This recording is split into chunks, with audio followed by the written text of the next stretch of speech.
সকলের কাছে কৃতজ্ঞ।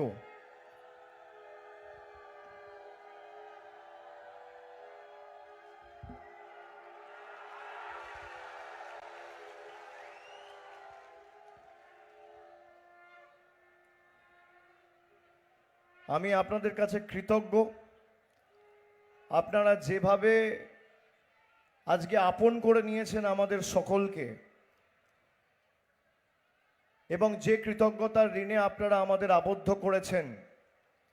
এখানে 2016 সালে মহুয়া মৈত্র জিতেছিলেন, পরবর্তীকালে 21 সালে বিমলেন্দুদা জিতেছিলেন, তার আগে বাই ইলেকশন হয়েছিল 19-এ, তখনও বিমলেন্দুদা জিতেছিলেন। 3 বার তৃণমূল কংগ্রেসকে আপনারা জিতিয়ে আশীর্বাদ করেছেন। চতুর্থবার 4 মে মমতা ব্যানার্জি বাংলার মুখ্যমন্ত্রী হবে, আর চতুর্থবার করিমপুর থেকে তৃণমূল জিতবে। এখানে যিনি প্রার্থী হয়েছেন 2016 সালে, তিনি তৎকালীন সিপিএমের প্রার্থী ছিলেন এবং মহুয়া মৈত্রর কাছে হেরেছিলেন। 21-এ বিজেপির প্রার্থী হয়েছিলেন, হেরেছিলেন। তৃণমূল কংগ্রেস চতুর্থবার জেতার জন্য লড়াই করছে, আর এখানে যে বিজেপির প্রার্থী সমরেন্দ্রনাথ ঘোষ হারের হ্যাট্রিকের জন্য লড়াই করছে। একবার নয়, দুবার নয়, 3 বার নয়, যতবার দাঁড়াবে ততবার হারবে। যত কুৎসা করবে তত গর্তে ঢুকবে, দেখবে আর জ্বলবে, লুচির মতো ফুলবে। আপনারা যে কৃতজ্ঞতার ঋণে আমাদের আজকে আপন করে নিয়েছেন, এখানে সোহম জিতবে, মহুয়া মৈত্র আছে, সাংসদ আবু তাহের খান আছে, অন্যান্য প্রার্থী যারা আছে তাদেরকেও আমি পরে ডাকবো। কিন্তু আমি আপনাদের কথা দিয়ে যাচ্ছি, আমার লোকসভা কেন্দ্রকে যেভাবে আমি বুক দিয়ে আগলে রাখি, করিমপুরও আগামী দিন ব্যতিক্রম হবে না। এই ভালোবাসার ঋণ আমরা সুদ সমেত উন্নয়নের মাধ্যমে পরিশোধ করব, আমি কথা দিয়ে যাচ্ছি। এখন প্রায় বেলা 1:30 বাজে। আজকে বারবেলায় ঘরের কাজকর্ম, সংসারের কাজকর্ম ছেড়ে আপনারা যে সংখ্যায় আমার মায়েরা এসছেন, আমি আপনাদের কাছে কৃতজ্ঞ। যারা বেলা 1টার সময়, 1:30টার সময়, 2টোর সময় এই গরমের তীব্র দাবদাহকে উপেক্ষা করে সভায় আসে, তারা শুধু বক্তব্য শুনতে আসে না, তারা সিদ্ধান্ত নিয়ে আসে যে 29 তারিখ লাইনে দাঁড়িয়ে ভোটটা জোড়া ফুলকে দিয়ে চতুর্থবার মা মাটি মানুষের সরকার প্রতিষ্ঠা করব। আমরা আজ যে লড়াই লড়ছি, শুধুমাত্র তৃণমূল কংগ্রেস, ভারতবর্ষের যত রাজনৈতিক দল আছে সব প্রায় বসে গেছে, ভয়ে আতঙ্কে লড়াই না দিতে পেরে একমাত্র তৃণমূল কংগ্রেস আপনাদের স্বার্থে লড়াই করছে। এখানে যারা বিজেপির হয়ে আপনাদের কাছে ভোট চাইতে আসছে, আপনারা দেখবেন তারাই সিপিএমের নেতা ছিল, তারাই সন্ত্রাসের আঁতুড়ঘর তৈরি করেছিল। ওইদিকে মুর্শিদাবাদ জেলা, করিমপুর হচ্ছে মুর্শিদাবাদের বর্ডার। আজকে সিপিএমের হাড়মাতগুলো জার্সি পাল্টে বিজেপির জার্সি পরে বাম থেকে রাম হয়েছে। পুরনো নতুন বোতলে পুরনো মদ। তৃণমূল কংগ্রেসের এখানে সর্বস্তরের কর্মী সমর্থকদের আমরা অনুরোধ করব, যে উন্নয়নের কর্মযজ্ঞ আমরা করিমপুরে করেছি, আমি যদি এক এক করে বলি, আমি আমার তথ্য পরিসংখ্যান আপনাদের কাছে নিয়ে এসেছি।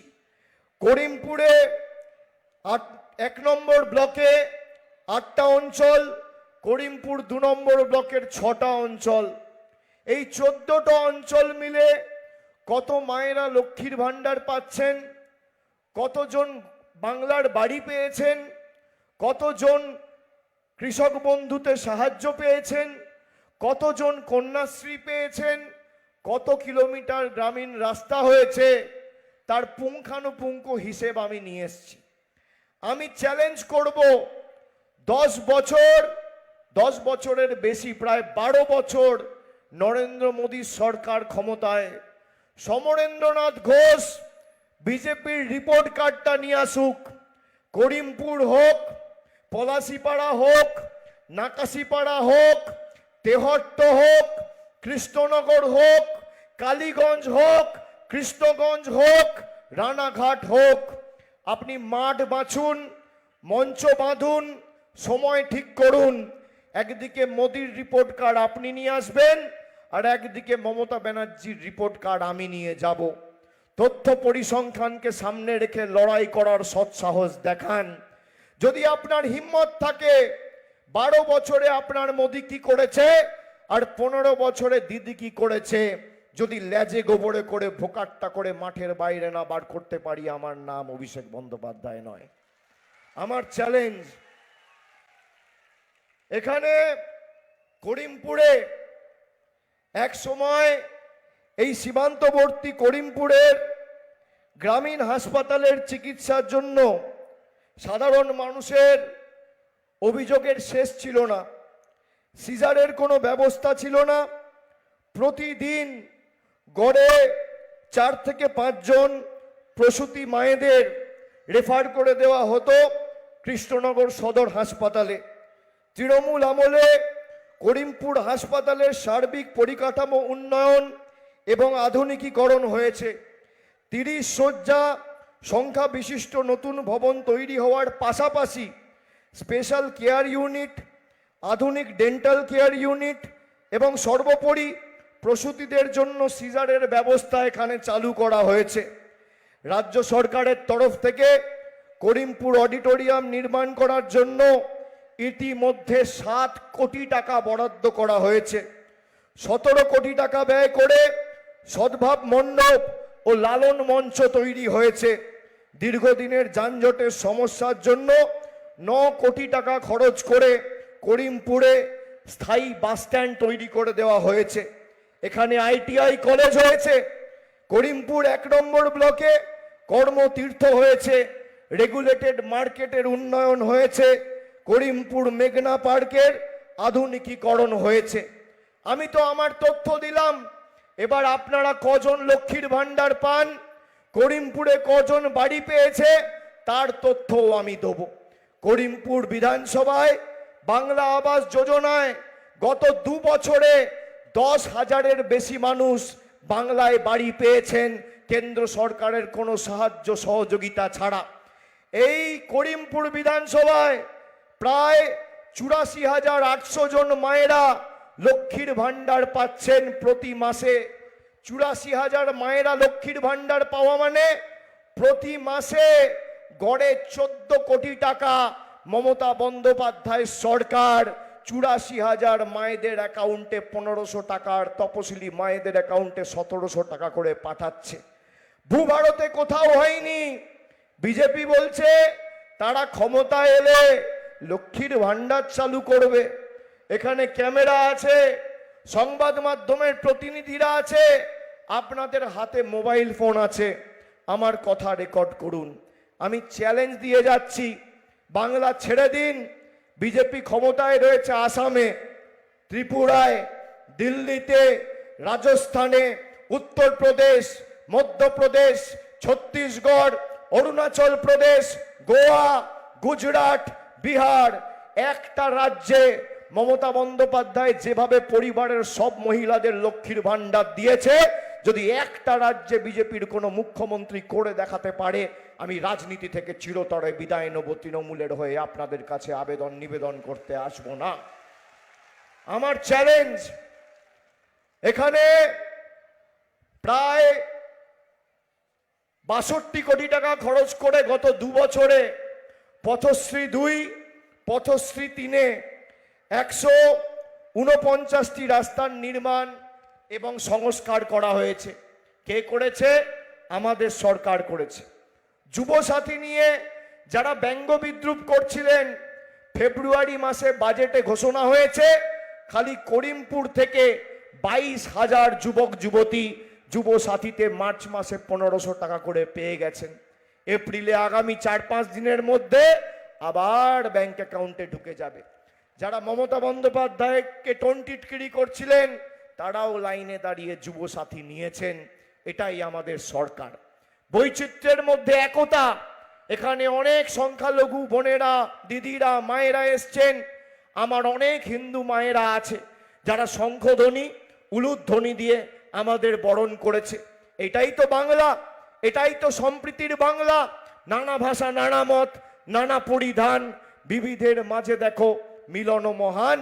যারা বাংলার কৃষ্টি, সংস্কৃতি, ঐতিহ্য জানে না, যারা বক্তব্য রাখছে পিছনে স্টেজে কি লেখা আছে, এক লাইন বাংলা পড়তে পারবে না, একটা শব্দ উচ্চারণ করতে পারে না। রবীন্দ্রনাথ ঠাকুরকে বলে রবীন্দ্রনাথ সান্যাল। আজকে অমিত শাহ সভা করতে গিয়ে রবীন্দ্রসঙ্গীতকে বলেছে রবিশঙ্কর। এই হচ্ছে বিজেপি। মাছ খেলে আমাদের বলছে মুঘল। আমি বলছি না, প্রধানমন্ত্রী বলছে। কারা মাছ খান একটু হাত তুলুন তো। কারা মাছ, মাংস, ডিম খান একটু হাত তুলুন। বিহারের উপমুখ্যমন্ত্রী বলেছে যে বিহারে আর মাছ মাংস বিক্রি করা যাবে না। বিজেপি কোনো ব্যবস্থা সেই উপমুখ্যমন্ত্রীর বিরুদ্ধে নেয়নি। আমরা কি খাবো, কি পরবো? ডিম খাবো না মাছ খাবো না মাংস খাবো? ধুতি পাঞ্জাবি পরবো, পায়জামা পাঞ্জাবি পরবো, জামা পরবো, টি শার্ট পরবো, কোন রঙের পরবো, কোথা দিয়ে হাঁটবো, কার সাথে কথা বলবো, একান্তই বাংলার মানুষ ঠিক করবে, দিল্লির বহিরাগত জমিদাররা নয়। তাদেরকে কড়ায় গন্ডায় 2024 সালে আমরা জবাব দিয়েছিলাম। প্রতিশোধ নিতে মানুষকে লাইনে দাঁড় করিয়ে এসআইআর এর মাধ্যমে ভোটাধিকার কেড়ে নিয়েছে। আমাদের জবাবটাও মায়েরা লাইনে দাঁড়িয়েই দিতে হবে। বাংলায় একটা কথা আছে, স্যাকরার ঠুকঠাক, কামারের একঘা, 100 সোনার কি, 1 লোহার কি। আপনি সেই কোপ মারার সুযোগটা আগামী 29 তারিখ পাবেন। যারা আমাদের নিপীড়িত, বঞ্চিত, লাঞ্ছিত, অবহেলিত, অত্যাচারিত, শোষিত করে রেখেছে, তাদেরকে জবাব এমন ভাবে দিতে হবে বাংলার সাথে বেইমানি করার আগে যেন বিজেপির বহিরাগত নেতারা 100 বার ভাবে। প্রত্যেকটা অঞ্চল থেকে সোহান চক্রবর্তীকে জেতাতে হবে। ভোট সরাসরি মমতা বন্দ্যোপাধ্যায়কে দিচ্ছেন। যাদের নাম এসআইআর করে বাদ দেওয়া হয়েছে, গায়ের জোরে ডকুমেন্ট ঠিক থাকার পরেও বিচলিত হবেন না, আতঙ্কিত হবেন না, ভয় পাবেন না। আমি আপনাদের কাছে আবেদন, অনুরোধ রেখে যাচ্ছি। 4 মে মমতা ব্যানার্জির সরকার তৈরি হবে। Gyanesh Kumar finish, Gyanesh Kumar vanish. তারপর 1 মাসের মধ্যে আপনাদের ভোটাধিকার মমতা ব্যানার্জির সরকার ফিরিয়ে দেবে। এটা আমাদের প্রতিজ্ঞা, আমাদের শপথ। কেউ বিচলিত হবেন না, কেউ ভয় পাবেন না। আমাদের এটা নির্বাচনী ইস্তাহারে নেই, কিন্তু আমাদের মনের ভিতর রয়েছে। মানুষ যতদিন বাংলায় আছে নিশ্চিন্তে থাকবেন। এনআরসি বলেছিল এরা করব, আমরা করতে দিইনি। বলেছিল এনআরসি করে ডিটেনশন ক্যাম্পে পাঠিয়ে দেব। বিজেপি মানেই ডিটেনশন, আর তৃণমূল মানে নো টেনশন। তৃণমূল যতদিন আছে আপনি নিশ্চিন্তে থাকুন। বিজেপির নেতারা ভয় দেখাবে, লক্ষ্মীর ভান্ডার বন্ধ করে দেব। আমাদের প্রতিজ্ঞা, যতদিন বাংলায় মমতা ব্যানার্জির তৃণমূলের সরকার থাকবে, মহিলারা আজীবন লক্ষ্মীর ভান্ডার পাবেন। কেউ আপনাদের লক্ষ্মীর ভান্ডার বন্ধ করতে পারবে না। আমাদের দ্বিতীয় প্রতিজ্ঞা, কেন্দ্র সরকার টাকা দিক আর না দিক, বাংলা জুড়ে যত পরিবার আছে সবার বাড়িতে আগামী 5 বছরের মধ্যে নলবাহিত পানীয় জলের সুব্যবস্থা আমাদের সরকার করে দেবে। আমাদের তৃতীয় প্রতিজ্ঞা, ব্লকে ব্লকে, টাউনে টাউনে যে আদলে যেভাবে দুয়ারে সরকারের ক্যাম্প হয়েছে, একইভাবে উন্নত মানের চিকিৎসা পরিষেবা পৌঁছে দিতে দুয়ারে স্বাস্থ্য শিবির রাজ্য সরকার এই বছর থেকে চালু করবে। করিমপুর 1 নম্বর ব্লকের জন্য আলাদা স্বাস্থ্য শিবির, 2 নম্বর ব্লকের জন্য আলাদা স্বাস্থ্য শিবির। আমাদের চতুর্থ প্রতিজ্ঞা, যত বয়োজ্যেষ্ঠ নাগরিক রয়েছেন মাথায় রাখবেন, আমাদের প্রতিজ্ঞা, আমাদের শপথ, আমাদের অঙ্গীকার, এখানে তৃণমূল চতুর্থবার জিতবে। আর চতুর্থবার মামাটি মানুষের সরকার তৈরি হবে। আগামী দিন যত বয়োজ্যেষ্ঠ প্রবীণ মানুষেরা আছেন সবার ব্যাংক অ্যাকাউন্টে বার্ধক্য ভাতার টাকা আমাদের মামাটি মানুষের সরকার পৌঁছে দেবে, কেন্দ্র সরকার টাকা দিক আর না দিক। আর আমাদের পঞ্চম প্রতিজ্ঞা, চারটে কি বললাম, আজীবন লক্ষ্মীর ভান্ডার, 2 বাড়িতে বাড়িতে নলবাহিত পানীয় জল, 3 ব্লক টাউন ওয়াইজ স্বাস্থ্য শিবির, চতুর্থ বার্ধক্য ভাতা, আর পঞ্চম যত গরিব মানুষ আছেন বাড়ির আবেদন নিবেদন করে ফর্ম ফিল আপ করে বাড়ির জন্য ফর্ম ফিল আপ করেছেন বা আগামী দিন করবেন, যত গরিব মানুষ বা প্রকৃত প্রাপক আছে কেন্দ্র সরকারের দয়া দাক্ষিণ্যে বাংলার মানুষ বেঁচে নেই। গত 2 বছরে 32 লক্ষ পরিবারকে আমাদের সরকার বাড়ি দিয়েছে। আগামী 5 বছর যত গরিব মানুষ আছে সবার মাথার উপর পাকা ছাদের ব্যবস্থা মমতা ব্যানার্জির সরকার করবে, কেন্দ্র সরকার টাকা দিক আর না দিক। আমাদের প্রতিজ্ঞা। এরা জলের টাকা আটকে দেয়, এরা বাড়ির টাকা আটকে দেয়, এরা সর্বশিক্ষা মিশনের টাকা আটকে দেয়, এরা 100 দিনের 2,74,00,000 জব কার্ড হোল্ডার তাদের টাকা আটকে দেয়। আজকে ভাবুন তো 12 বছর মোদি ক্ষমতায় আসার আগে রান্নার গ্যাসের দাম কি ছিল? 400 টাকার রান্নার গ্যাস আজকে 1000 টাকা, ব্ল্যাকে বিক্রি হচ্ছে 2000, কোথাও 2500। চা পাতা ছিল 130 টাকা 40 টাকা কেজি, আজকে সেই চা পাতা 350, 360, 370 টাকা কেজি। কেরোসিন তেল ছিল 14 টাকা লিটার, আজকে কেরোসিন তেল প্রায় 38-39 টাকা লিটার। সর্ষের তেল ছিল 80 টাকা, আজকে 200 টাকা। ডিজেল ছিল 38 টাকা, আজকে 90 টাকা। পেট্রোল ছিল 50 টাকা, আজকে 100 টাকা। রেলের প্ল্যাটফর্ম টিকিট ছিল 5 টাকা, আজকে 30 টাকা। টমেটোর দাম ছিল 20 টাকা কেজি। ঢেঁড়সের দাম ছিল 18 টাকা কেজি, সেই টমেটো আজকে 40 টাকা কেজি, ঢেঁড়স আজকে 50 টাকা কেজি। মায়েরা রান্নায় জিরে ব্যবহার করেন, জিরে ছিল 140 টাকা কেজি, আজকে জিরে 350-375 টাকা কেজি। গরিব মানুষ বাড়িতে যদি কোনো অতিথি আসে আদর আপ্যায়ন করতে এখন 1 কাপ চা বানাতে গেলে গ্যাস জ্বালাতে গেলে 10 বার ভাবে। এই হচ্ছে নরেন্দ্র মোদীর গরিব বিরোধী জনতা বিরোধী সরকারের উদাহরণ। আপনাদের মাথায় রাখতে হবে তৃণমূল থাকলে আপনার অধিকার সুরক্ষিত থাকবে, আর বিজেপি থাকলে আপনার অধিকার থেকে আপনি বঞ্চিত হবেন। চলে যান পাশেই রানাঘাট, দেখে আসুন যাদের ভোটে এরা জিতেছিল ভোটার তালিকা থেকে এদের নাম বাদ দিয়ে দিয়েছে। মতুয়া ভাইদের নাম বাদ, নমশূদ্রদের নাম বাদ, রাজবংশীদের নাম বাদ, আর যার ভোটে জিতেছিল তাদের বাড়ির টাকা 100 দিনের টাকা সব বন্ধ। তাদেরকেও লক্ষ্মীর ভান্ডার দিচ্ছে মমতা ব্যানার্জি, তাদের মাথার উপর ছাদ দিচ্ছে মমতা ব্যানার্জি, তাদের জন্য রাস্তা করে দিচ্ছে আমাদের সরকার, তাদের বাড়িতে জল পৌঁছে দিচ্ছে আমাদের সরকার। এটাই হচ্ছে তাদের আর আমাদের মধ্যে পার্থক্য। আমরা ধর্ম বাড়িতে করব, কিন্তু আমি যখন মানুষের ভোটে নির্বাচিত, আমার কোনো ধর্ম নেই, আমার একটাই ধর্ম, মানব ধর্ম। যারা ধর্ম নিয়ে রাজনীতি করে আপনারা দেখুন রাজনৈতিকভাবে এরা দেউলিয়া, এদের কাছে কোনো বিষয় নেই কথা বলার মতো, সেই কারণে এরা আপনাদের বিভ্রান্ত করার চেষ্টা করছে।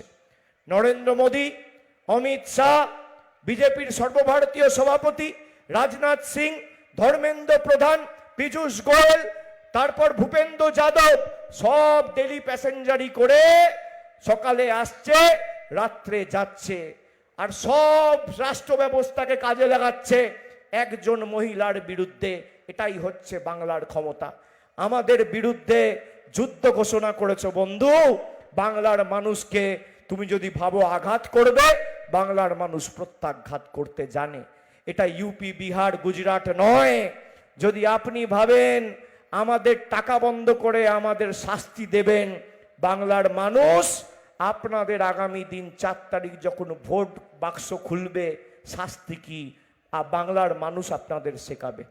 আর লাইনে যাদের দাঁড় করিয়েছে, আগামী দিন কষ্ট হলেও, গরম বেশি পড়লেও, বৃষ্টি হলেও, ঝড় জল হলেও জবাবটা কিন্তু লাইনে দাঁড়িয়েই দিতে হবে। কখনো নোটবন্দির লাইন, কখনো এসআইআর এর লাইন, কখনো লকডাউনের লাইন, কখনো এলপিজির লাইন। তাই 29 তারিখ লাইনের প্রতিবাদ লাইনেই হবে। তারা আমাদের চোখের জল ফেলা করিয়েছে লাইনে দাঁড়িয়ে, আমরাও জবাবটা জোড়া ফুলের বোতাম টিপে দেবো। কষ্ট হলেও লাইনে দাঁড়িয়ে ভোট দেবেন। এখন জায়গায় জায়গায় সমাজ মাধ্যমে দেখছেন বিজেপির যেসব নেতাদের টিকি খুঁজে পাওয়া যেত না, কারোর বাড়িতে ঢুকে দাড়ি কামিয়ে দিচ্ছে, কারোর চুল কেটে দিচ্ছে, কারো রান্নাঘরে ঢুকে কড়াইয়ে লুচি ভেজে দিচ্ছে। আমি মায়েদের বলবো, আগামী 1 মাস ঘর দুয়ার পরিষ্কার করবেন না, ঝাঁটাটা তৈরি রাখুন, বিজেপির নেতা এলেই ধরিয়ে দিন, ঘরটা পরিষ্কার করান। আর ভাইদের বলবো যে আগামী 1 মাস চুল দাড়ি কেটে টাকা নষ্ট করো না, সমরেন্দ্রনাথ ঘোষকে ডাকো, যার চুল কাটার দরকার চুল কাটাও, আর যার দাড়ি কাটার দরকার দাড়ি কাটাও। 4 তারিখে ভোট বাক্স খুলবে, তারপর আর বহিরাগতদের চোখে দেখা যাবে না, আর আপনি খুঁজে পাবেন না ভোকাটটা। সেই জন্যই আমরা বলেছিলাম বহিরাগত আসে বহিরাগত যায়, বাংলা নিজের মেকেই চায়। আর এত চেষ্টা করেছে বাংলাকে অপমানিত করার, বাংলা মাথা নত করবে না বাংলা জবাব দেবে? কি মায়েরা, মাথা নত করবে না জবাব দেবে? আপনারা চান আমরা মাথা নত করি? বিজেপির নেতাদের দেখেছেন মমতা বন্দ্যোপাধ্যায়কে বলছে মমতা, আর যোগী আদিত্যনাথের পা ধরে প্রণাম করছে। এই হচ্ছে এদের দ্বিচারিতা। বাংলা আর যাই হোক মেরুদণ্ড বিক্রি করতে জানে না, বশ্যতা স্বীকার করতে জানে না, আত্মসম্মান বিকিয়ে দিতে জানে না।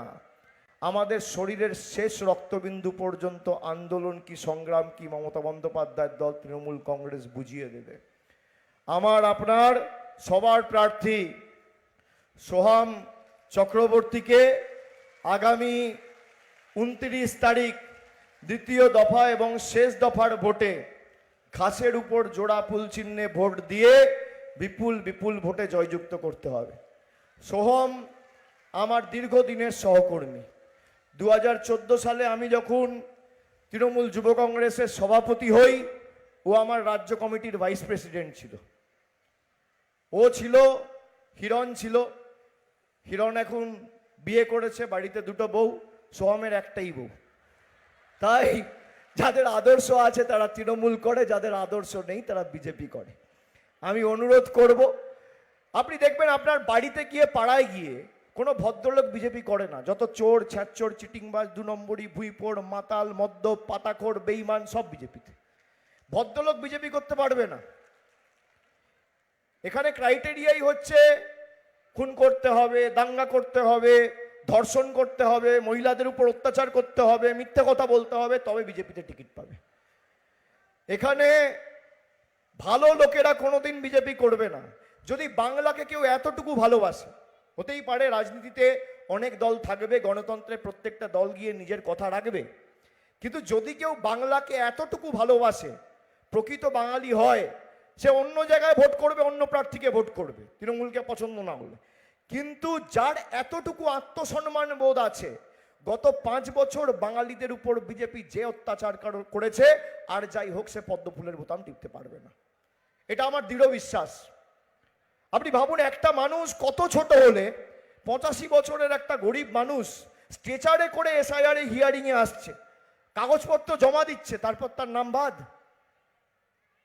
এরা পৈতৃক সম্পত্তি পেয়েছে, একমাত্র তৃণমূল কংগ্রেস লড়ছে। আর তৃণমূল কংগ্রেসকে এমনভাবে জেতাতে হবে, এখন আর ওই 10-15 হাজার 20 হাজারের ব্যবধান নয়, 50 হাজারের বেশি ভোটে আপনারা করিমপুর জেতান। তার সার্বিক উন্নয়নের দায়ভার তো আমি আমার কাঁধে তুলে নিয়ে যাচ্ছি। যেখানে যা দরকার হবে, মহুয়া মৈত্র আছেন, আবু তাহের খান আছেন, সোহাম আছে, অঞ্চল সভাপতি পঞ্চায়েত মেম্বাররা আছে, সবার সাথে আমি যোগাযোগে থাকবো। যেখানে যা দরকার যতটুকু আমাদের সামর্থ্য আমরা উজাড় করে দেবো। আজকে আপনারা যে ভালোবাসায় আমাদের বরণ করেছেন, আমি মায়েদের কাছে চিরকৃতজ্ঞ। সকলে ভালো থাকবেন, সুস্থ থাকবেন, সাবধানে বাড়ি ফিরবেন। জয় হিন্দ, বন্দে মাতরম, জয় বাংলা।